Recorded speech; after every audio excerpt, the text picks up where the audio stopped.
Good morning students. आज हम देखेंगे गोलीय दर्पणों के उपयोग या अनुप्रयोग। इसमें हम अवतल दर्पण व उत्तल दर्पण के दैनिक जीवन में उपयोग देखेंगे। लेकिन गोलीय दर्पणों के उपयोग या अनुप्रयोग बताने से पहले मैं इमेज फॉर्मेशन के बारे में थोड़ा रफ आइडिया दे देता हूँ। देखिए, क्लास 10th में हमने उत्तल दर्पण व अवतल दर्पण से प्रतिबिंब निर्माण की बातें की है। उनका एक रफ आइडिया मैं यहाँ आपको दे रहा हूँ, क्योंकि उपयोग या अनुप्रयोग समझने में आसानी होगी इमेज फॉर्मेशन देखने के बाद। तो देखिए, क्लास 10th की साइंस में आप देख के आ चुके हैं कि अवतल दर्पण के सामने जब कोई बिंब अनंत पर स्थित हो तो उस बिंब का अवतल दर्पण अपने फोकस पर या फोकस तल में उल्टा प्रतिबिंब बनाता है। कैसा उल्टा प्रतिबिंब बनाता है? अति सूक्ष्म आकार का प्रतिबिंब बनाता है। क्लियर है बात? कहाँ स्थित बिंब के लिए? अनंत पर स्थित बिंब का फोकस F पर प्रतिबिंब बनाता है, वास्तविक बनाता है, उल्टा बनाता है, वह आकार में अति सूक्ष्म बनाता है। क्लियर है बात? अब अगर बिंब को अनंत व C के बीच कहीं रखें हम, तो अनंत व C के बीच रखे किसी बिंब का अवतल दर्पण प्रतिबिंब बनाता है F व C के बीच कहीं, F व C के बीच कहीं, जो कि वही वास्तविक होगा, उल्टा होगा और आकार में बिंब से छोटा होगा, आकार में बिंब की तुलना में छोटा होगा। दो केस हो गए। फर्स्ट केस मैंने अनंत पर स्थित बिंब के लिए बताया, सेकंड केस मैंने बताया अनंत व C के बीच कहीं स्थित बिंब के लिए। अब थर्ड की बात करता हूँ। थर्ड पॉसिबिलिटी क्या है? थर्ड ये है कि हम बिंब को कहाँ रखें? वक्रता केंद्र C पर रखें। तो अगर बिंब वक्रता केंद्र C पर है तो ये दर्पण उसका प्रतिबिंब अपने वक्रता केंद्र C पर ही बनाएगा, वास्तविक बनेगा प्रतिबिंब, उल्टा बनेगा, व आकार में बिंब के बराबर बनेगा। क्लियर है? आकार में बिंब के बराबर बनेगा। इसका अभिप्राय ये हुआ कि बिंब की जो ऊंचाई है वही प्रतिबिंब की ऊंचाई होगी। तो C पर स्थित बिंब के लिए दर्पण, ये वाला दर्पण अवतल दर्पण, प्रतिबिंब बिंब के बराबर आकार का बनाता है, वास्तविक बनाता है, उल्टा बनाता है। अब तक जो भी प्रतिबिंब बने हैं वो वास्तविक ही बने हैं, उल्टे ही बने हैं, मुख्य अक्ष से नीचे की ओर ही बने हैं। अब देखिए, फोर्थ पॉसिबिलिटी क्या है? फर्स्ट क्या थी? अनंत पर रखा हमने बिंब को। सेकंड थी अनंत व C के बीच कहीं रखा। थर्ड थी C पर रखा। फोर्थ देखते हैं, अगर हम बिंब C व F के बीच कहीं रखें, C व F के बीच कहीं रखें तो ये दर्पण प्रतिबिंब बनाएगा उसका C व अनंत के बीच कहीं। प्रतिबिंब वास्तविक ही होगा, उल्टा ही होगा, लेकिन आकार में अब वह बिंब से बड़ा होगा, बिंब से बड़ा होगा। देखिए, C पर रखे बिंब के लिए बराबर आकार का प्रतिबिंब बना था। C से इधर अगर बिंब को रखते हैं तो प्रतिबिंब आकार में बिंब से छोटा होता है, लेकिन C के इधर रखा हमने, C व F के बीच कहीं में हमने बिंब को रखा तो प्रतिबिंब आकार में बिंब से बड़ा बना है, वास्तविक है, उल्टा है, आकार में बिंब से बड़ा है। ये मैंने बात करी C व F के बीच कहीं स्थित बिंब के लिए। अब देखिए, फिफ्थ पॉसिबिलिटी है कि हम प्रतिबिंब को बिंब को कहाँ रखें? इसके फोकस F पर ही रखें। तो फोकस F पर रखे बिंब के लिए प्रतिबिंब ये बनाएगा अनंत पर। प्रतिबिंब होगा वास्तविक, उल्टा व आकार में बिंब से अत्यधिक बड़ा। कहाँ बनेगा? अनंत पर। देखिए, हमने कहा था अनंत पर बिंब रखें तो प्रतिबिंब बना था फोकस पर या फोकस तल में। अब फोकस पर बिंब को रखें तो प्रतिबिंब बनेगा अनंत पर, जो कि वास्तविक होगा, उल्टा होगा, आकार में बिंब के सापेक्ष अत्यधिक बड़ा होगा, बहुत बड़ा होगा। क्लियर बात? तो देखिए, जैसे जैसे हम बिंब को फोकस F की ओर लाते जा रहे हैं वैसे वैसे प्रतिबिंब फोकस से अनंत की ओर शिफ्ट होता जा रहा है। बिंब को हम ला रहे हैं दर्पण के पास की ओर और प्रतिबिंब जाता जा रहा है दर्पण से दूर की ओर, F से इधर जाता जा रहा है। अनंत पर जब बिंब रखा था तो प्रतिबिंब बना था फोकस पर। अनंत से जैसे जैसे हम बिंब को इधर ला रहे हैं प्रतिबिंब वैसे वैसे F से इधर शिफ्ट होता जा रहा है। जब हम बिंब को इधर सरकाते हुए F पर ले आए तो प्रतिबिंब इधर अनंत पर पहुंच गया है। क्लियर बात? अनंत पर पहुंच चुका है प्रतिबिंब। क्लियर बात? अब देखिए, अगर हम छठी पॉसिबिलिटी की बात करें, सिक्स्थ पॉसिबिलिटी की बात करें, जो कि यह है कि बिंब को हम F व P के बीच रखें, फोकस व ध्रुव के बीच कहीं रखें, तो उसके लिए प्रतिबिंब फिर दर्पण के पीछे ही बनता है, मुख्य अक्ष के ऊपर की ओर बनेगा। अब वास्तविक नहीं बनेगा, आभासी बनेगा, आभासी बनेगा। क्लियर बात? जो कि दर्पण के पीछे बनेगा। तो F व P के बीच स्थित बिंब के लिए प्रतिबिंब बनेगा दर्पण के पीछे। वो कैसा बनेगा? वो आभासी बनेगा, सीधा बनेगा, आकार में बिंब से बड़ा बनेगा, आकार में बिंब से बड़ा बनेगा। क्लियर बात। अब देखिए, ये तो बात हुई किसकी, अवतल दर्पण से प्रतिबिंब निर्माण की। अवतल दर्पण से प्रतिबिंब निर्माण मैंने 6 केसेज में बताए, 6 में देखिए, एक बार मैं दोबारा रिपीट कर देता हूँ कौन कौन से थे। जब बिंब कहाँ रखा हो, अनंत पर। जब बिंब कहाँ रखा हो, अनंत व सी के बीच में। जब बिंब कहाँ रखा हो, सी पर। जब बिंब कहाँ रखा हो, सी व एफ के बीच में। जब बिंब रखा हो एफ पर, और जब बिंब रखा हो एफ व पी के बीच कहीं। तो ये 6 केसेज हो गए। इनके लिए मैंने प्रतिबिंब कहाँ बनेगा, प्रतिबिंब की प्रकृति कैसी होगी, वो सारी बातें बता दी है। 10th तक की साइंस में आप इसको देख के आ भी चुके हैं। अब देखिए, उत्तल लेंस से प्रतिबिंब, लेंस नहीं दर्पण, मिरर है, उत्तल दर्पण, कॉन्वेक्स मिरर। कॉन्वेक्स मिरर से इमेज फॉर्मेशन की हम बात करें तो यहाँ केवल 2 ही पॉसिबिलिटी है। देखिए, या तो हम बिंब को रख सकते हैं अनंत पर दर्पण के सामने, या रख सकते हैं अनंत व पी के बीच कहीं, क्योंकि यहाँ इधर इसमें सी भी नहीं है और एफ भी नहीं है। इसमें देखिए, जिधर हमने वस्तु रखी है उधर एफ पॉइंट भी है और सी पॉइंट भी है, लेकिन इसमें हम वस्तु को इधर तो रख नहीं सकते, क्योंकि इधर तो पारदर्शी लेपन है और वस्तु तो परावर्तक पृष्ठ की ओर रखी जाती है। और परावर्तक पृष्ठ इसमें इस ओर वाला है, ये है, तो परावर्तक पृष्ठ की ओर ही बिंब रखना पड़ेगा, हमें इस ओर रखना पड़ेगा। इसमें परावर्तक पृष्ठ ये था, इसीलिए हमने बिंब इस ओर रखा था। क्लियर बात। तो यहाँ 6 केस बन गए थे, लेकिन यहाँ केवल 2 ही केस बन रहे हैं। देखिए, या तो हम बिंब को रख सकते हैं अनंत पर, या अनंत व पी के बीच कहीं रख सकते हैं। क्लियर बात। तो चाहे हम अनंत पे रखें, चाहे अनंत व पी के बीच कहीं रखें, इसके द्वारा जो प्रतिबिंब बनेगा वो दर्पण के पीछे ही बनेगा। इट मीन्स इस ओर बनेगा। बना प्रतिबिंब आभासी होगा, सीधा होगा, व आकार में बिंब से छोटा होगा। अनंत पर रखेंगे तो प्रतिबिंब बनेगा एफ पर, और अनंत व पी के बीच कहीं रखेंगे तो प्रतिबिंब बनेगा पी व एफ के बीच कहीं, जो कि बिंब से आकार में छोटा बनेगा। क्लियर बात। तो उत्तल दर्पण जो है वो बिंब का अपने से छोटा ही प्रतिबिंब बनाता है, छोटा ही प्रतिबिंब बनाता है, जबकि ये बड़ा भी बना सकता है और छोटा भी बना सकता है। ये वास्तविक भी बना सकता है, वह आभासी भी बना सकता है। इट मीन्स ये उल्टी इमेज भी बना सकता है और सीधी इमेज भी बना सकता है। 5 केस मैंने बोले थे, उन 5 शुरू वाले जो 5 केस थे, कौन सा, अनंत वाला, अनंत व सी के बीच वाला, सी वाला, सी व एफ के बीच वाला, एफ वाला, ये 5 केसेस जो थे, इनमें प्रतिबिंब वास्तविक बनता है, उल्टा बनता है, मुख्य अक्ष से नीचे की ओर। जबकि ये जो छठा केस था, एफ व पी के बीच में बिंब रखने वाला, उसमें प्रतिबिंब दर्पण के पीछे बना था और आभासी बना था। क्लियर है। तो यहाँ एक ही केस है, वो एफ व पी के बीच कहीं हम बिंब को रखें तो प्रतिबिंब है आभासी बनेगा, लेकिन इसमें प्रतिबिंब आभासी ही बनेगा, चाहे हम बिंब को कहीं भी रखें। ये वास्तविक प्रतिबिंब नहीं बनाता है, ये वास्तविक प्रतिबिंब नहीं बनाता है। क्लियर है। तो ये इमेज फॉर्मेशन की बात हुई स्पेरिकल मिरर के लिए, जिसमें हमने अवतल दर्पण व उत्तल दर्पण के लिए प्रतिबिंब निर्माण, प्रतिबिंब रचना की बात करी। यहाँ मैंने किरण आरेख ड्रॉ नहीं किए हैं। किरण आरेख जो है, रे डायग्राम जो है, आपको ड्रॉ करने आने चाहिए। इसके लिए आप 10th तक की साइंस की बुक देख सकते हैं। क्लियर है बात। अब देखिए, टॉपिक तो हमारा गोलीय दर्पणों के अनुप्रयोग चल रहा है, लेकिन अनुप्रयोग देखने में आसानी होगी अगर हमें ये बातें पता होगी तो। अब देखिए, अनुप्रयोग स्टार्ट करने से पहले मैं एक बात और बता देता हूँ कि इन दोनों दर्पणों में से कौन सा दर्पण प्रकाश किरणों को अभिसरित करता है, कन्वर्ज करता है, और कौन सा दर्पण प्रकाश किरणों को अपसरित करता है, डाइवर्ज करता है, फैलाता है। कौन सा प्रकाश किरणों को सिकोड़ता है, कौन सा प्रकाश किरणों को फैलाता है।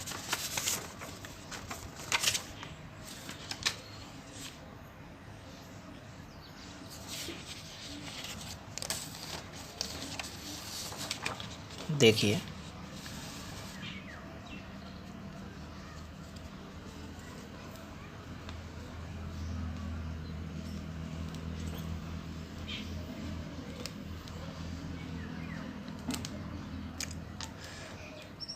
इतना हम पहले बता चुके हैं कि अवतल दर्पण की मुख्य अक्ष, ये मुख्य अक्ष है, मुख्य अक्ष के समांतर जो प्रकाश किरण आकर उस पर आपतित होती है, वह उसके फोकस एफ से गुजर जाती है। तो देखिए, ये आपतित प्रकाश किरण इसके मुख्य अक्ष के समांतर आते हुए दर्पण पर यहाँ आपतित हुई, तो ये कहाँ से परावर्तित होकर जाएगी, ये इसके फोकस से परावर्तित होकर चली जाएगी।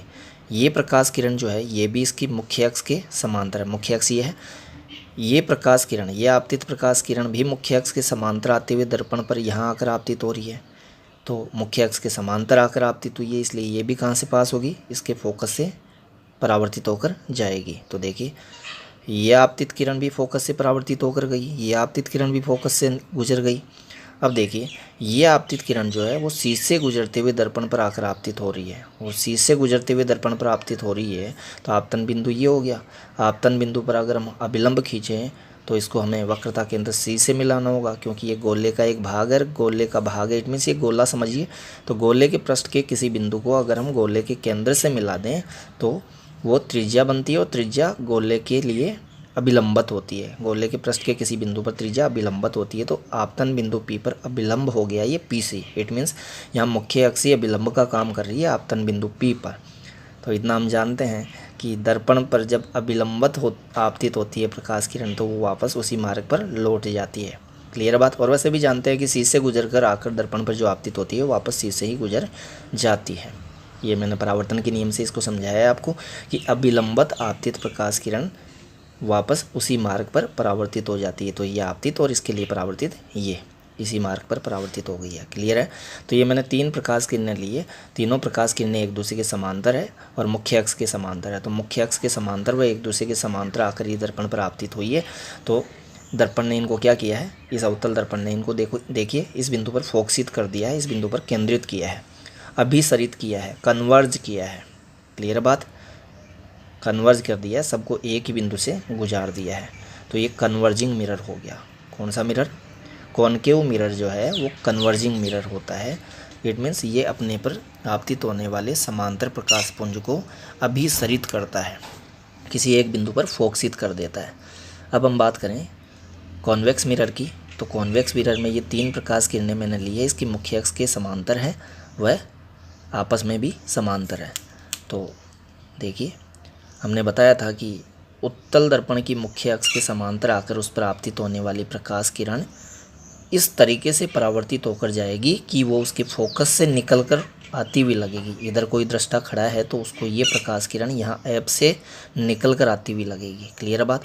ऐसे ही इस वाले की बात करें तो ये भी मुख्य अक्ष के समांतर आकर यहाँ आपतित हुई है, ये यहाँ से परावर्तित होकर इधर गई है, तो परावर्तित होकर किस ओर जाती थी, ये ऐसी दिशा में परावर्तित होकर जाएगी कि पीछे की ओर इसको एक्सटेंड करें तो ये फोकस पर जाकर मिले। इट मीन्स इधर कोई दृष्टा खड़ा है तो उसको ये फोकस ऐप से निकल कर आती हुई लगेगी। और ये जो प्रकाश किरण है ये आपतित प्रकाश किरण सी की दिशा में जाते हुए दर्पण पर यहाँ आकर आपतित हुई है। और हम जानते हैं पहले से कि सी की दिशा में आकर दर्पण पर आपतित जो प्रकाश किरण होती है उसके परावर्तन का मार्ग वही होता है जो कि आपतन का मार्ग है। इट मीन्स वो उसी पथ के अनुदिश परावर्तित होकर जाती है। तो ये 3 समांतर प्रकाश किरणें हमने ली है। ये तीनों समांतर प्रकाश किरणें देखिए कहाँ से निकल कर आती हुई लग रही है, ये भी फोकस ऐप से निकल कर आती हुई लग रही है, ये भी फोकस ऐप से निकल कर आती हुई, और ये भी। तो देखिए फैल गई है, ये तीनों आपस में समांतर थी लेकिन इसके जाने का मार्ग ये हुआ, इसके जाने का मार्ग ये हुआ, इसके जाने का मार्ग ये हुआ। इट मीन्स ये आगे जाएगी तो यूँ फैलती चली जाएगी। तो उत्तल दर्पण अपने पर आपतित होने वाले प्रकाश पुंज को, समांतर प्रकाश पुंज को क्या करता है, फैला देता है, अपसरित कर देता है, डाइवर्ज कर देता है। क्लियर बात। इसीलिए इसको हमने डाइवर्जिंग मिरर बोला है। उत्तल दर्पण डाइवर्जिंग मिरर है, अपसारी दर्पण है, और ये अभिसारी दर्पण है। क्लियर है बात। तो टॉपिक तो हमारा दर्पण के अनुप्रयोग ही चल रहा है, इसलिए हमने दर्पण की बात कर ली है, लेकिन मैं यहाँ साथ ही लेंस के लिए भी बता देता हूँ ताकि कन्फ्यूजन ना हो। देखिए यहाँ हमने अवतल दर्पण को अब अभिसारी दर्पण बोला है, लेकिन लेंस में उत्तल लेंस जो होता है वो अभिसारी लेंस होता है। दर्पण में अवतल दर्पण अभिसारी है, जबकि लेंस में उत्तल लेंस अभिसारी है। इट मीन्स उत्तल लेंस अपने पर आपतित होने वाली समांतर प्रकाश किरणों को किसी एक बिंदु पर अपने द्वितीय फोकस पर केंद्रित कर देता है। क्लियर बात। जबकि ये जो लेंस है अवतल लेंस जो है वो अपने पर आपतित होने वाले समांतर प्रकाश पुंज को इस तरीके से फैला देता है। ये इधर कोई दृष्टा खड़ा है तो इसको कहाँ से निकल कर आती हुई लगती है, इसके द्वितीय फोकस F2 से निकल कर आती हुई लगेगी। इट मीन्स इसने इनको डाइवर्ज कर दिया है, फैला दिया है, इसने कन्वर्ज किया है, इसलिए कन्वर्जिंग लेंस हो गया, ये डाइवर्जिंग लेंस हो गया। यहाँ उत्तल लेंस जो है वो अभिसारी है, लेंस है, जबकि यहाँ अवतल दर्पण, दर्पण में अवतल अभिसारी है, लेंस में उत्तल अभिसारी है। यहाँ देखिए दर्पण में उत्तल अभिसारी है, अपसारी है, जबकि लेंस में अवतल अपसारी है। क्लियर है? तो कंफ्यूज नहीं होना है, इनको आपको समझना है, रटना नहीं है। अब आते हैं हम हमारे टॉपिक पे। टॉपिक था हमारा गोलीय दर्पणों के अनुप्रयोग उपयोग। तो इतना समझने के बाद में, इतना जानने के बाद में हम इसके अनुप्रयोगों को, गोलीय दर्पणों के अनुप्रयोगों को इजीली समझ पाएंगे। देखिए ज़्यादा डिटेल में नहीं देखेंगे हम, इनको शॉर्ट में ही देखेंगे।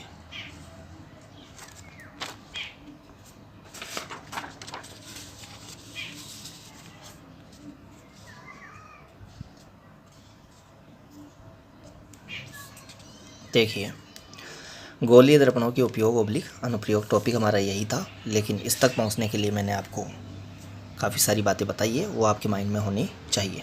पहले मैं बात करता हूँ अवतल दर्पण, जिसको अभी हमने अभिसारी दर्पण कहा था, उसके उपयोगों की, उसके अनुप्रयोगों की। तो देखिए हजामत करने में, इट मीन्स दाढ़ी बनाने में अवतल दर्पण यूज में लेते हैं दैनिक जीवन में हम। क्लियर है बात? तो हजामत करने में अवतल दर्पण यूज में लिया जाता है, क्योंकि अभी हमने बताया था कि अवतल दर्पण के सामने जब कोई वस्तु उसके ध्रुव P व फोकस F के बीच कहीं रखी जाए तो अवतल दर्पण उसका सीधा व बड़ा प्रतिबिंब बनाता है, सीधा व बड़ा प्रतिबिंब बनाता है। तो जब हम दाढ़ी बनाने के लिए दर्पण के सामने, कौन से, अवतल दर्पण के सामने बैठेंगे, तो अवतल दर्पण के सामने अगर हम हमारे चेहरे को उसके ध्रुव P व उसके फोकस F के बीच कहीं रखते हैं तो हमारा चेहरा थोड़ा बड़ा दिखता है, तो सेविंग करना आसान हो जाता है, हजामत करना आसान हो जाता है। क्लियर बात?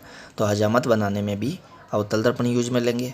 फिर डॉक्टरों द्वारा शरीर के सूक्ष्म अंगों की जांच में, सूक्ष्म अंग कौन से, जैसे आँख है, कान है, नाक है, ये जो शरीर के छोटे भाग हैं, इनकी इंटरनल स्ट्रक्चर को देखने के लिए डॉक्टर जो है वो अवतल दर्पण काम में लेता है। क्योंकि अभी फिर से हम देखें, बात करें तो हमने कहा था कि P व F के बीच में कहीं वस्तु रखी हुई हो, छोटी वस्तु रखी हुई हो, तो उसका अवतल दर्पण थोड़ा बड़ा प्रतिबिंब बनाएगा, आभासी व सीधा भी बनाएगा, आभासी बनेगा, सीधा बनेगा, वो आकार में बिंब से बड़ा बनेगा। तो डॉक्टर शरीर के सूक्ष्म अंगों की जांच में अवतल दर्पण यूज में लेता है।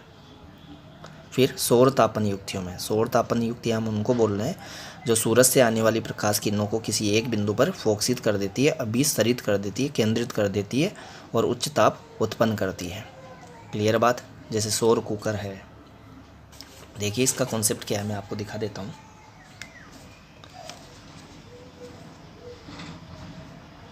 देखिए जैसे मान लीजिए इधर सूर्य है, सूरज है, सूरज से जो प्रकाश किरणें आएगी, क्योंकि सूरज हमसे अनंत दूरी पर है, अत्यधिक दूरी पर है, इसलिए उससे आती हुई प्रकाश किरणें एक दूसरे के समांतर लेंगे। हमने इन प्रकाश किरणों को एक दूसरे के समांतर भी लिया है और इस दर्पण को, इस अवतल दर्पण को इस तरीके से रखा है कि ये जो प्रकाश किरणें हैं इसकी मुख्य अक्ष के भी समांतर हो। तो अभी हमने बताया था कि अपनी मुख्य अक्ष के समांतर आती हुई प्रकाश किरणों को अवतल दर्पण अपने फोकस पर अभिसरित कर देता है, केंद्रित कर देता है। तो देखिए सारी प्रकाश किरणें जो है परावर्तन के पश्चात फोकस F से गुजरेगी, इट मीन्स सारी किरणें इस बिंदु F से होकर गुजरेगी। तो अगर हम किसी वस्तु को F पर रख दें तो उस F पर रखी वस्तु पर इन सारी किरणों के कारण अति उच्च ताप उत्पन्न हो जाएगा। क्लियर बात? तो सौर तापन युक्तियों में अभिसारी दर्पण के रूप में, इट मीन्स समांतर प्रकाश पुंज को अभिसरित करने में, केंद्रित करने में अवतल दर्पण उपयोग में लाया जाता है। क्लियर बात? अब देखिए वाहनों की हेडलाइट में सर्च लाइट जो टॉर्च होती है, उसमें टेबल लैंप के शेड में, स्टडी के लिए जो हम टेबल लैंप यूज में लेते हैं तो उसमें हमें प्रकाश को फैलाना नहीं होता, हमें प्रकाश को बुक तक सीमित करना होता है, बुक तक हमें प्रकाश रखना होता है, उजाला केवल हमें बुक पर रखना होता है, पूरे रूम में नहीं। क्लियर बात? तो केंद्रित कौन करेगा? केंद्रित करने वाला अवतल दर्पण ही है। क्लियर बात?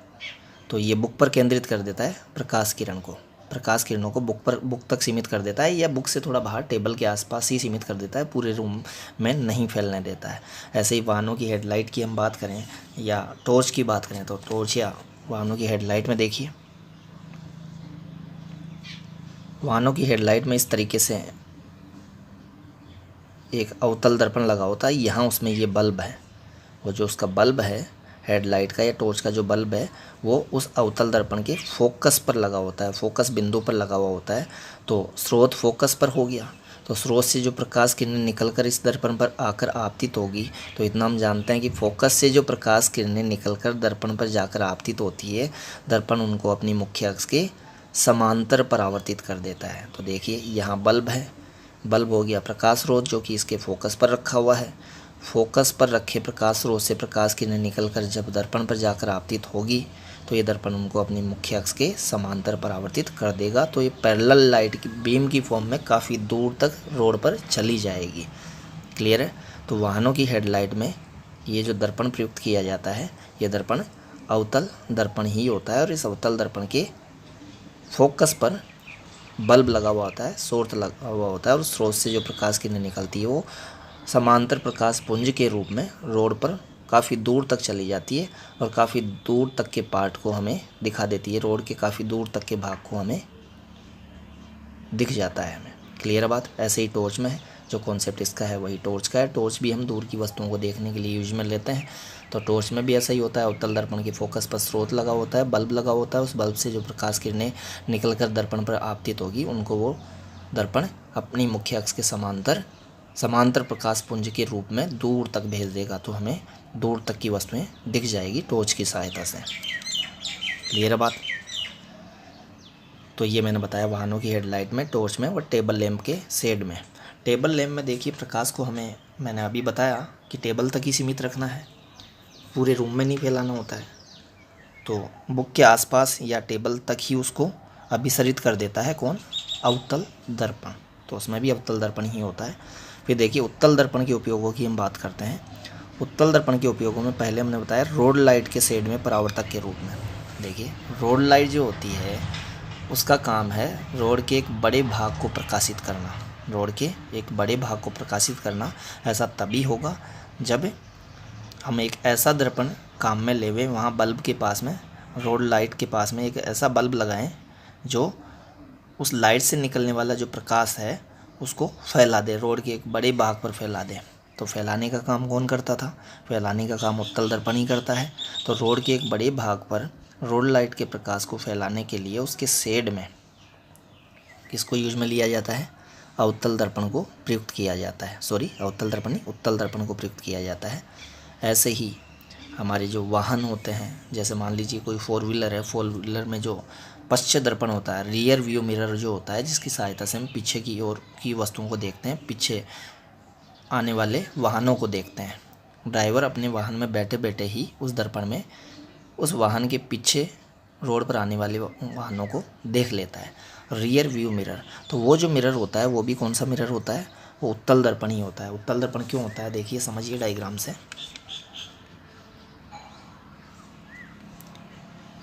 ये मान लीजिए वो साइड में लगा हुआ क्या है, मिरर है, उत्तल दर्पण है। अब उत्तल दर्पण है तो उत्तल दर्पण इस तरीके की शेप में होगा। इधर मान लीजिए ये रोड है, इस ओर ये इधर दृष्टा है, उसकी आँख है, इधर कोई पेड़ है, तो दृष्टा इस ओर नहीं देख रहा है, दृष्टा की आंख इस ओर नहीं देख रही है पेड़ की ओर, लेकिन इधर साइड में, रोड के साइड में भी अगर कोई पेड़ है तो उस पेड़ से प्रकाश किरणें निकल कर आएगी इस दर्पण पर, यहाँ तक आपतित हो सकती है। इस दर्पण पर यहाँ तक आकर आपतित होगी, और आपतित होकर फिर इस ओर आ जाएगी, दृष्टा की आंखों की ओर आ जाएगी परावर्तित होकर। देखिए परावर्तित होकर किस ओर आई है, दृष्टा की ओर। क्यों आई है, देखिए हमने बताया था कि जो प्रकाश किरणें इस तरीके से दर्पण पर आकर आपतित होगी कि वो उसके फोकस की ओर आती हुई लगे, तो दर्पण उनको अपनी मुख्य अक्ष के समांतर परावर्तित कर देता है। तो इस साइड में और इस साइड में जो वस्तुएं हैं वो वस्तुएं भी दृष्टा को साइड में बिना देखे ही दिख जाएगी, इधर उसको देखना नहीं पड़ेगा। वो सामने नज़र उसकी है, लेकिन सामने नज़र है तो भी वो इस साइड की वस्तुओं को देख पाएगा। क्लियर बात। तो इसका दृश्य क्षेत्र काफ़ी ज़्यादा होता है, किसका, उत्तल दर्पण का। उत्तल दर्पण काफ़ी बड़े क्षेत्र में स्थित वस्तुओं को दिखा पाने में सक्षम होता है, समतल दर्पण की बजाय। समतल दर्पण में हमें इस साइड की वस्तुएं नहीं दिख सकती है। क्लियर बात। तो वाहनों के पश्चात दर्पण के रूप में पीछे के अधिक क्षेत्र को दिखा पाने में उत्तल दर्पण प्रयुक्त किया जाता है।